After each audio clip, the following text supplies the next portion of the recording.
everybody, happy Wax on Wednesdays. Today, keeping with this the theme of the month, which was adding some texture to our encaustic paintings, and I'm going to use the paintings from last week. And I started to do this and thought, why not show this on Wax on Wednesdays?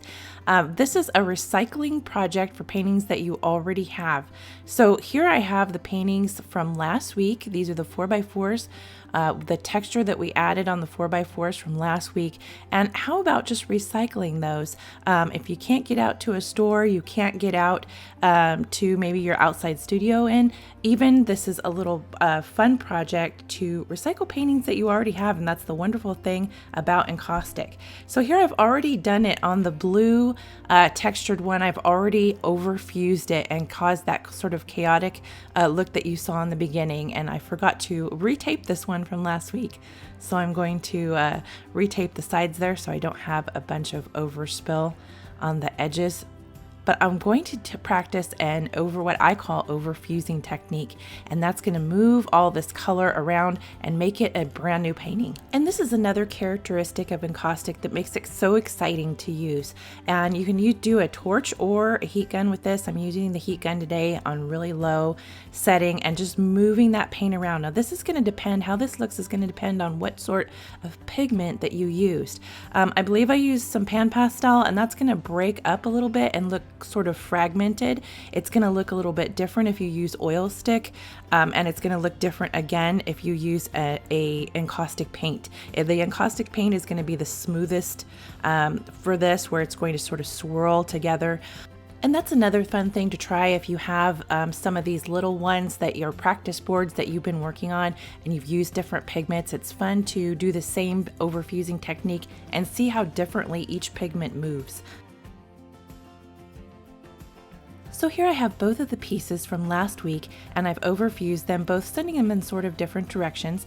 I have so many layers of white encaustic paint underneath as base layers that I was able to do this without adding one extra drop of actual encaustic wax and just using exactly what was already on there.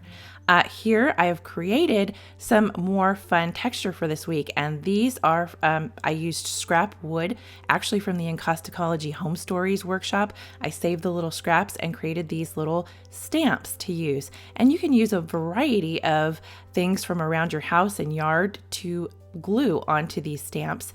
And I did this with little stones from outside in my backyard, and I did them with I numbered them according to the intensity of the texture, and these are the larger stones on number 1.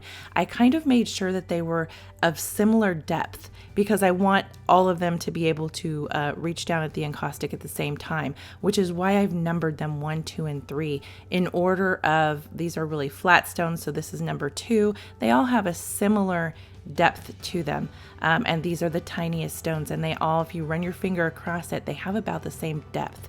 And when you're making a stamp, you really want to make sure that everything is going to reach your surface, and that is why I've numbered them in this way with the different depths of the stones. Okay, and you can probably use hot glue for this, but I used E6000 and waited until it dried. I wanted it really permanent. That wax is going to pull really hard on whatever I put on those stamps. So I want the rocks to really be permanent on there. You can try a hot glue as something like a stone. It might pop off easier.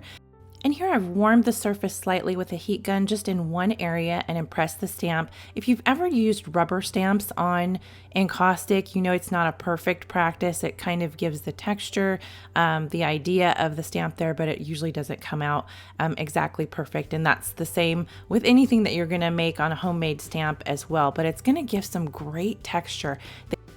And notice how I'm heating just small areas of my painting, even on something as small as this 4x4, just small little areas, a little bit at a time. That's why you have these nice small stamps to fit in all the nooks and crannies and just give some great variation. And if you don't like it, you don't like the way it is, you've only heated a small corner of it, you can cover it right back up, just fuse right over it, the texture will fill up and you can try again. So there's no mistakes ever on playing with this technique, and that's what makes it so fun. And I have the variation here of the 3 stamps to create some great variation with small and large and deeper crevices on these pieces. So this is a really fun thing to play with, and to add some oil stick later to really enhance that texture and make it really pop.